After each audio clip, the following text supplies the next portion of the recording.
নমস্কার বন্ধুরা। বেশ কিছুদিন আগে আমি রিপাবলিক টিভির হেড অর্ণব গোস্বামীর জেলে ঢোকানোর বিরোধিতা করে বলেছিলাম, মনে হয়েছিল অন্যায়ভাবে প্রতিহিংসা পরায়ণ হয়ে এ কাজ করা হয়েছিল। মনে হয় মহারাষ্ট্রের তিন পায়াওয়ালা সরকারের এক পায়ের প্রধান দিল্লিতে বসে থাকা দেশের এক নম্বর পরিবারের বিদেশিনী তার ইটালীয় নাম নেওয়াতে অর্ণবকে শাস্তি পেতে হয়েছিল। তাকে গ্রেপ্তার করতে আসা মুম্বাইয়ের পুলিশের সিআইইউ ক্রিমিনাল ইনভেস্টিগেশন ইউনিটের হেড সচিন ভাসে সে এখন জেলে। সচিন ভাসে AK-47 এবং গোটা 50 আর্মড ফোর্সের সঙ্গে যেন আতঙ্কবাদীকে ধরতে এসেছে সেভাবে ভোরবেলায় এসে এমনকি খালি পা অবস্থায় গ্রেপ্তার করে নিয়ে গিয়েছিল অর্ণবকে। লোয়ার কোর্টে জেলে পাঠালো, জামিন দেয়নি। হাইকোর্ট জামিন দেয়নি। অবশেষে সুপ্রিম কোর্টে গিয়ে শুধু যে সে জামিন পেয়েছে তা নয়, হাইকোর্টকে পর্যন্ত জামিন না দেওয়ার জন্য ভর্ৎসনা করেছে। এসব হয়েছিল কোন কেসে? যে কেস বহু আগেই হাইকোর্ট এর আদেশে বন্ধ হয়ে গিয়েছিল। সেই কেসে বিনা কোনো কোর্টের অনুমতি নিয়ে আবার খুলে দেওয়া হলো, আর অর্ণবকে গ্রেপ্তার করা হলো। কয়েক মাসের মধ্যেই ধর্মের চাকা ঘুরল। সেই সচিন ভাসে যে অর্ণবকে AK-47 নিয়ে গ্রেপ্তার করতে এসেছিল, সেই এখন কেন্দ্রের NIA-র হাতে বন্দি। কেন?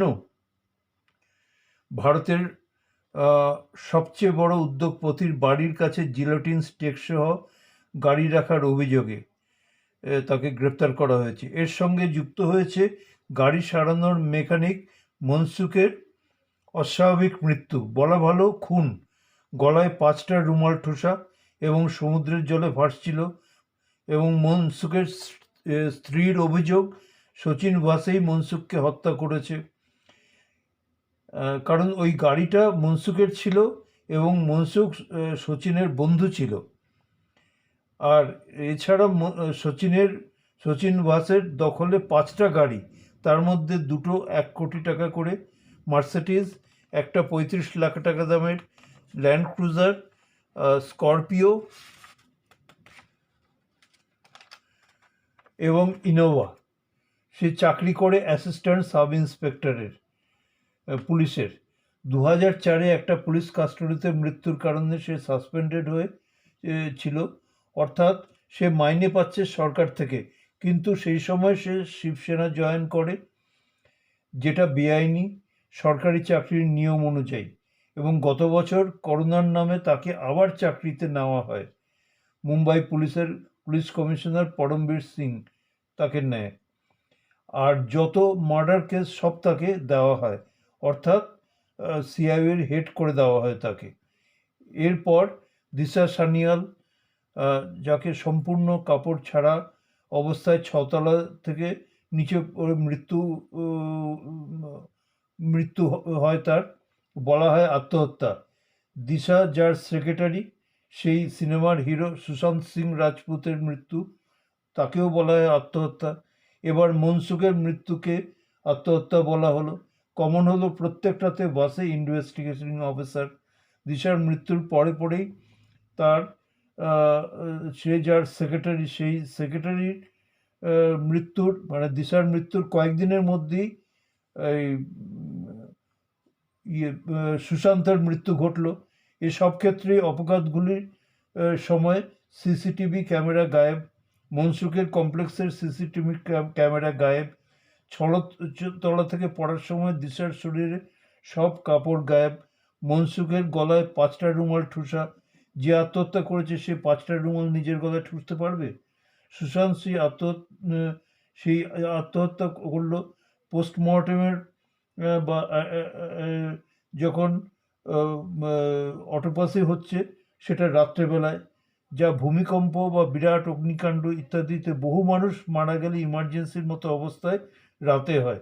এটা এমন কোনো ইমার্জেন্সি ছিল না, কিন্তু রাতে হলো কারোর পারমিশন ছাড়াই। এইসব পরীক্ষা হওয়ার আগেই গৃহমন্ত্রী অনিল দেশমুখ বলল আত্মহত্যা, গলায় দড়ি দিয়ে। আর যে পাখার থেকে লটকানো অবস্থায় পাওয়া গিয়েছিল সুশান্তকে, তার পায়ের আঙুল ঠেকছিল নিচে বিছানাতে। এবারে ওই মনসুখের পোস্টমর্টমও ভিডিও ছাড়া হয়েছে। সব ক্ষেত্রে ইনভেস্টিগেটিং অফিসার সচিন ওয়াসে এবং অত্যন্ত নিষ্ঠুরভাবে বড়চরিতভাবে রিপাবলিক টিভির মালিককে হাইকোর্টের আদেশ নিয়ে বন্ধ হয়ে যাওয়া কেসে পুনঃ কোনো কেস কোর্টের অনুমতি ছাড়াই অ্যারেস্ট করে নিয়ে গিয়েছিল। মহারাষ্ট্র সরকারের বিরুদ্ধে সমালোচনা করা জন্য, এবং অর্ণবকে জেলে পোড়া হয়। তখন শরদ পাওয়ারের দল, এনসিপির গৃহমন্ত্রী অনিল দেশমুখ, যে সুশান্তের মৃত্যুকে আত্মহত্যা বলেছিল, তার দলের আরেক মন্ত্রী সংখ্যালঘু নেতা নবাব মালিক বলে অর্ণব গোস্বামী জেলে আত্মহত্যা করবে। আবার বলছি, সেই এনসিপির দলের আরেক মন্ত্রী সংখ্যালঘু নেতা নবাব মালিক বলে অর্ণব গোস্বামী জেলে আত্মহত্যা করবে। সেটা টিভিতে আমরা দেখেছি। তখন দেশের বহু জাগরিক নামী ব্যক্তি রাষ্ট্রপতির সঙ্গে দেখা করেন এবং উপযুক্ত নামি দামি উকিল লাগিয়ে সুপ্রিম কোর্ট থেকে ছাড়া পায় অর্ণব। নাহলে হয়তো অর্ণবেরও সেই দশাই হতো। আমি বহু আগেই বলেছিলাম, যেভাবে হিন্দু হৃদয় সম্রাট হিসেবে যাকে দেখা হতো, সেই বালথ্যাকারে যিনি মন্ত্রী কখনো হননি, বলতেন রিমোট কন্ট্রোল করবেন মন্ত্রিসভাকে, তার ছেলে উদ্ধবকে একবার মোদিজি বলেছিলেন কোনো মিটিংয়ে, যার ভিডিওতে দেখেছি। উনি বলছেন উদ্ধব কি ভালো, কোনো মন্ত্রিত্ব চায় না। উনি হয়তো উদ্ধবের মনকে পড়তে পেরে, যাতে সে মনের ইচ্ছা হলেও লজ্জার মাথাকে মুখ্যমন্ত্রিত্ব না চায়, সেই জন্য আগেভাগেই বলে রাখছিলেন। কিন্তু চোরানাশনের ধর্মের কাহিনী, আমি মুখ্যমন্ত্রী হবই, সব নৈতিকতা বাদ দিয়ে শিবসেনা বিজেপি জোটের সংখ্যায় ছোট দলের হেড হয়েও অযৌক্তিক অনৈতিক বায়না ধরল লজ্জার মাথাকে। পাবলিক মিটিংয়ে উদ্ধবের সামনে বারবার বলা হয়েছে বিজেপির দেবেন্দ্রই মুখ্যমন্ত্রী হবেন ওই জোট জিতে আসলে, কিন্তু সব ভুলে মুখ্যমন্ত্রী হওয়ার বায়না ধরা এবং যা হওয়ার তাই হলো। ওই মিটিংয়ের সময় কিন্তু উদ্ধব চুপ করেছিল, তার সামনেই বলা হচ্ছে দেবেন্দ্র মুখ্যমন্ত্রী হবে, আর তখন সে চুপ। যেই জিতে আসলো জোট, তারপরেই তার বায়না শুরু হলো। জোট ছেড়ে বেরিয়ে আসলো, আর তিন পায়াওয়ালা সরকারের কংগ্রেস ও এনসিপির সঙ্গে জুড়ল। হ্যাঁ, শরদ পাওয়ার খোলাখুলি বলেছে দীর্ঘদিন ধরে চেষ্টা করেছে শিবসেনা বিজেপিতে ভাঙন ধরাতে, এবং অবশেষে সফল হয়েছে। এটা ঠিক মনে আছে, ওই শিবসেনা বিজেপি সরকারের আমলে সবসময় শিবসেনা একই সরকারে থাকা অবস্থায় অনবরত বিজেপির সমালোচনা করে এসেছে। কখনোই মনে হতো না তারা ওই জোটে খুশি। কিন্তু এই 1.5 বছর তারা মুখে কুলুপাটা। বিজেপির সঙ্গে যা করতে বাধাপ্রাপ্ত হচ্ছিল, এখন খোলাখুলি তারা করে যাচ্ছে। এই সচিন ব্যাসেকে আবার চাকরিতে নেওয়ার জন্য দেবেন্দ্র ফাডনাভিসের ওপর চাপ দিয়েছিল। যে সচিন হাইকোর্টের আদেশে চাকরি থেকে নিলম্বিত, দেবেন্দ্র ফাডনাভিস তখনকার মুখ্যমন্ত্রী, তিনি আইনি পরামর্শ নেন এবং সেটা তিনি টিভি ক্যামেরার সামনেই বলেছেন, আইনি পরামর্শ নেন, পুনঃ চাকরি থেকে নেওয়া থেকে বিরত থাকেন, কারণ এটা হাইকোর্টের আদেশ, কাজেই তারা করতে পারেন না। তো তিনি করেননি ওই দেবেন্দ্র ফাডনাভিস। যাই হোক, এই তিন পায়াওয়ালা সরকারের বাধা নেই, অতএব দেবেন্দ্রের আমলে করোনা ছিল না, এখন আছে, সেই যুক্তি দেখিয়ে সচিন ব্যাসকে পুনরায় নিয়োগ করা হলো, যে নিলম্বিত অবস্থায় বেআইনিভাবে 8টা কোম্পানির মালিক বা ডাইরেক্টর ছিল এবং ডিপার্টমেন্ট থেকে মাইনে পাচ্ছিল।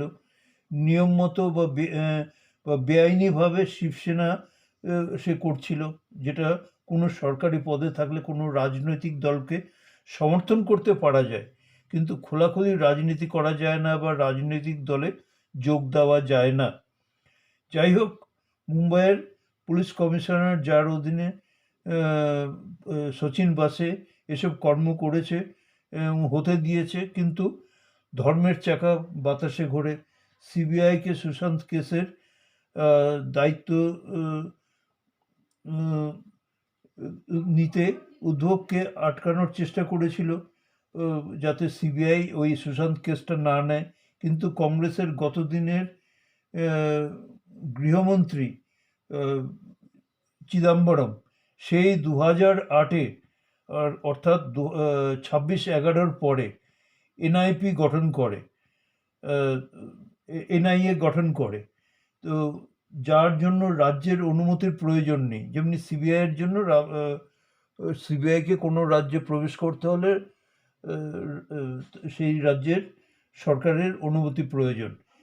এনআইএর জন্য সেই, কারণ ইমার্জেন্সি ব্যাপার, এক্ষুনি যেতে হবে, কোনো আতঙ্কবাদের ঘটনা ঘটেছে ইত্যাদি। এখানে জিলেটিন স্টিক ছিল, তাও আবার কার বাড়ির, দেশের সবচেয়ে বড় উদ্যোগপতির বাড়ির নিচে। তো যাই হোক, সেই এরপরে এই সে আবার খুন হয়ে যায়। মনসুখের গাড়ি, মনসুখ যার গাড়ির ভেতরে এই স্টিক ছিল, সেই মনসুখই খুন হয়ে যায়। আর সে বন্ধু, তার বন্ধু সচিন বাসেকে সেই গাড়িটা দিয়েছিল, এবং সচিন বাসে তাকে দিয়েই থানায় ডায়েরি করিয়েছিল গাড়ি চুরি হয়ে গিয়েছে বলে, বা যা আসলে সচিনের কাছেই ছিল। অনিল আম্বানির প্রাসাদের নিচে রাখার জন্য অনিল আর আর জিলেটিন স্টিক শুদ্ধ থানায় চুরি হয়ে যাওয়ার ডায়েরি নিতে নেওয়া যাওয়ায় সচিন বাসে ফোন করে বাধ্য করে থানাকে ডায়েরি নিতে। এসব মনসুখ ভয় পেয়ে যায় এসব ঘটনা দেখে, তখন তাকে হত্যা করা হয়, আর তাকে আত্মহত্যার রূপ দেওয়ার চেষ্টা করা হয়। তাকে মেরে সমুদ্রের ক্রিকে ভাসিয়ে দেওয়া হয়। কিন্তু এদের দুর্ভাগ্য যে সে সময় হাই টাইড ছিল এবং ডেড বডি কিনারেই ছিল, নাহলে কোথায় চলে যেত আর পাওয়াই যেত না। আর এর আগেই তার মৃত্যু হওয়াতে পেটে জল ঢোকেনি, অর্থাৎ জলে ঝাঁপিয়ে আত্মহত্যা করেছে, এই থিওরি ধোপে টেকে না। আর তার স্ত্রী তার মৃত্যুর আগেই তার হারিয়ে যাওয়া নিয়ে আশঙ্কা প্রকাশ করে দেবেন্দ্র ফাডনবিসকে চিঠি লিখেছিলেন, এবং ফাডনবিস বিধানসভায় এই নিয়ে আশঙ্কা প্রকাশ করেন, এবং তারপরে তার রহস্যজনক মৃত্যুর খবর আসে। উদ্ধব আর বিজেপির আমলের মতো এখন আর কোনো বিষয় নিয়ে বলে না, উষ্মা প্রকাশ করে না। আম্বানির বাড়ির নিচে জিলেটিন স্টিক পাওয়াটা স্থানীয় ব্যাপার বলে চুপ হয়ে যায় কে? এদের সবার গুরু ঠাকুর, এনআইসির ন্যাশনাল কংগ্রেসের, ন্যাশনালিস্ট কংগ্রেসের হেড শরদ পাওয়ার। পরমবীর সিপি পুলিশ কমিশনার চুপ, কিন্তু রাজ্যের গৃহমন্ত্রী অনিল দেশমুখ বলল পরমবীরকে পুলিশ কমিশনারের থেকে ডিজি হোমগার্ডে সরানো হয়েছে, কারণ যাতে নিরপেক্ষ তদন্ত হতে পারে। অর্থাৎ পরমবীরের উপর ভরসা নেই। ব্যাস, পরমবীর পাল্টা আঘাত হানল, 8 পাতার চিঠি মুখ্যমন্ত্রীকে দিল, যে গৃহমন্ত্রী Anil Deshmukh, assistant sub inspector Sunil Vaze, ACP Patil এবং ডিসিপি ভুজাওয়ালকে বাড়িতে ডেকে মুম্বাইয়ের হোটেল, রেস্টুরেন্ট, তারপরে যত হুক্কা বার আছে, এই ধরনের যেখান থেকে পয়সা মাসে মাসে উসুল করার, সেসব জায়গা থেকে উসুল করো, আর 100 কোটি টাকা তোলা এই হোম মিনিস্টার অনিল দেশমুখকে দিতে হবে। আর এইসব নালিশ নিয়ে পরমবীর শুধু যে মুখ্যমন্ত্রীর কাছে গিয়েছে তা না, সুপ্রিম কোর্টে পর্যন্ত তিনি গিয়েছেন। আর তিনি কি বলছেন সুপ্রিম কোর্টে, যে তাড়াতাড়ি সিসিটিভিগুলো জব্দ করার আদেশ দিন, না হলে পরে এরা সিসিটিভি গায়েব করে দেবে। অর্থাৎ নিজে যা করেছে সুশান্তের কেসে, এই অনিল দেশমুখও তাই করে দেবে, আর সিসিটিভি গায়েব করে দেবে, আর তারপরে প্রমাণ পাওয়া যাবে না। তো যাই হোক, এই সব জীব এমনিতে তারা মাস্তুতো ভাই, কিন্তু ফাঁসলে পরে একজন আরেকজনের গলা কেটে দিতে পারে। শরদ পাওয়ার মুম্বাইয়ে বলল জিলেটিন স্টিক আম্বানির বাড়ির নিচে থাকা স্থানীয় ব্যাপার, আর দিল্লিতে গিয়ে প্রত্যেকদিন সাংবাদিকদের সঙ্গে বসছে। তার মেয়ে সুপ্রিয়া সুলেকে দিয়ে লোকসভায় বলাচ্ছে বিজেপিরা মুম্বাইয়ের ব্যাপার নিয়ে এত কেন বলছে। আর তারা 8 জনে মিলে লোকসভায় পরপর বলে যাচ্ছে বম্বের ব্যাপার নিয়ে। অর্থাৎ তোমরা পিটতে থাকবে আর আমি ও করতে পারবো না। ধন্যবাদ বন্ধুরা।